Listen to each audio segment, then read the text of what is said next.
Monsieur Reda, bonsoir. Bonsoir. Et comme responsable de la commission de l'innovation, j'aimerais votre opinion pour le côté innovation de cette rencontre dans la journée de l'industrie.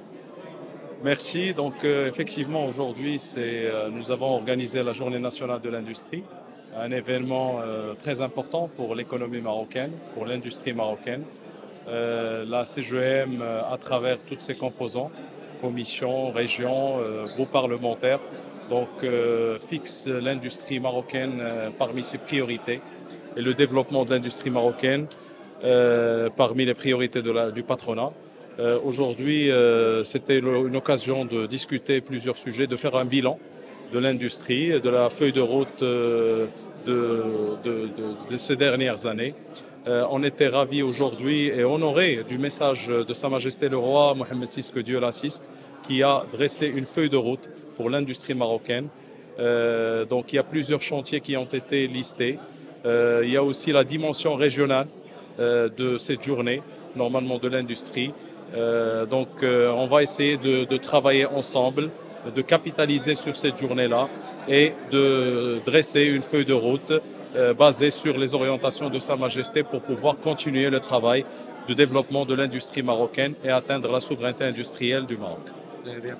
Quels sont les secteurs et pour quelqu'un qui, un entrepreneur par exemple, qui veut investir au Maroc, quels sont les secteurs dans lesquels vous pensez qu'il y a un travail d'innovation intéressant aujourd'hui?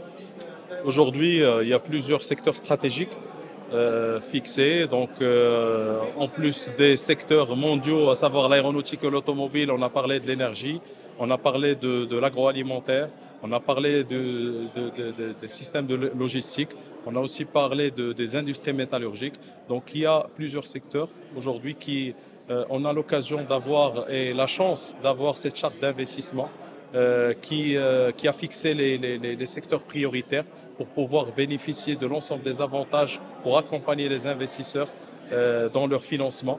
On a écouté aujourd'hui les banques, surtout après les objectifs fixés par Sa Majesté lors de l'ouverture du Parlement en octobre dernier, c'est d'arriver à un objectif d'investissement privé de 550 milliards de dirhams à horizon 2026 en créant 500 000 emplois. Je pense que c'est des objectifs chiffrés aujourd'hui sur lesquels on va essayer de travailler ensemble entre secteur privé et secteur public.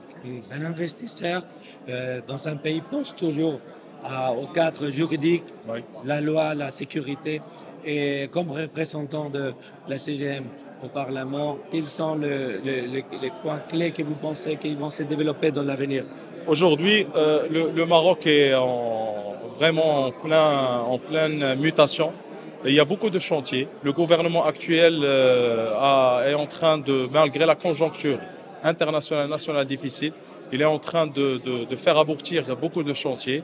Effectivement, le cadre juridique, le cadre fiscal font partie de ces points clés, des facteurs clés de succès pour accompagner l'investisseur.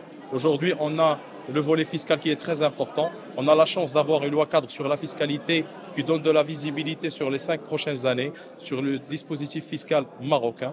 Nous sommes en train d'ailleurs, même le groupe parlementaire de la CGM contribue activement dans le déploiement aux côtés du gouvernement dans le déploiement de cette loi cadre sur la fiscalité à travers les différentes lois de finances. Il y a aussi le volet procédural, la simplification des procédures administratives à travers la digitalisation qui est aussi un chantier déterminant pour accompagner les investisseurs locaux et même étrangers.